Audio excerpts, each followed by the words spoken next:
Salut, c'est Trado, content de vous retrouver pour la mise à jour de l'indice parisien, une nouvelle séance de hausse, 1,16% à nouveau capitalisé, une hausse qui devient de plus en plus indécente, mais on voit mal comment on pourrait échapper aux objectifs de référence à la hausse que sont le point 4. J'y reviens. Tout d'abord, reprenons les choses dans l'ordre. Vous voyez, on a une vague de Wolf qui m'a été signalée par Damien et par Philippe. Et voilà où on en est. Donc 1, 2, 3, 4, 5, 6. Normalement, on a un objectif maximal qui est le ralliement de cet oblique ici. On ne sait pas exactement où, mais en tout cas une percussion. C'est un objectif qui est assez considérable. Et c'est pour ça qu'on établit un objectif intermédiaire qui est de rallier le point 4, qui nous attendrait vers les 4497 à peu près, 4493 même. Et on y va tout droit. Et c'est ça qui nous attire. Et ce qui nous attire également, c'est la présence de ce double creux en Adam et Adam que j'ai mentionné hier et dont l'objectif serait d'aller chercher la hauteur correspondant au creux ici, reporté au-dessus du point de cassure de la ligne de coup, c'est-à-dire plus ou moins la même chose, 4500. Donc on est vraiment aspiré par ces objectifs. Et au niveau des signaux haussiers que nous avions eu hier, on avait eu ici le croisement haussier de Trix qui lui aussi, généralement, on l'a expliqué hier plus en détail, promet une séquence de hausse après le signal.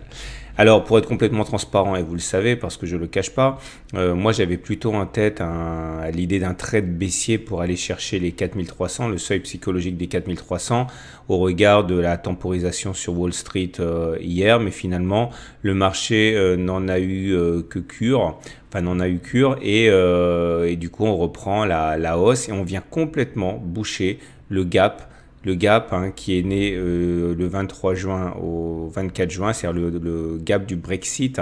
Alors, chose intéressante, sur le DAX, on retrouve les mêmes éléments de base, c'est-à-dire une vague de Wolf, 1, 2, 3, 4, 5, et puis pourquoi pas 6, et puis le point 4 ici qui aimante les cours. Sauf que sur le DAX, vous remarquerez que non seulement on a rebouché le gap qui était né lors du Brexit, je vais l'enlever, on n'en a plus vraiment besoin. Mais en plus, on s'est permis le luxe de réintégrer le nuage Ishimoku. Ça veut dire que la tendance n'est plus baissière au regard de l'Ishimoku sur le DAX. Alors c'est pour ça que moi j'avais privilégié plutôt un short aujourd'hui sur Signal, parce qu'on n'arrivait pas à repasser le nuage. On était coiffé 2 séances de suite par la SSB du nuage. Et je pensais qu'on allait consolider momentanément. Ça ne s'est pas passé comme ça. On est dans le nuage, donc en situation de neutralité au regard de l'Ishimoku. Par contre, on a également un croisement M7-M20 fort ici qu'on ne peut pas éluder. Et on prend les mêmes et on recommence sur l'Eurostock 50 avec la vague de Wolf. 1, 2, 3, 4, 5 et le point 4 ici à 3062. D'ailleurs, regardez, j'ai laissé le SAR sur l'Eurostock. Vous voyez bien la puissance du signal de cassure de SAR. Ça, j'en ai parlé en son temps. Quand on casse le SAR baissier, il est rare qu'on ne fasse pas des plus hauts. Vous voyez, c'est le cas avec 3 points verts ici.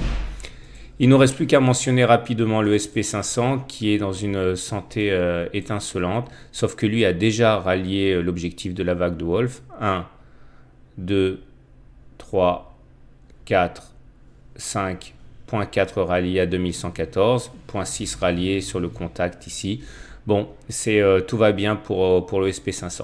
Donc comme d'habitude, je vous donne rendez-vous plus tard en clôture des marchés US pour déterminer l'objectif de vendredi. Ah, regardez, en plus on a fait un gap pour montrer la puissance de l'évolution en cours.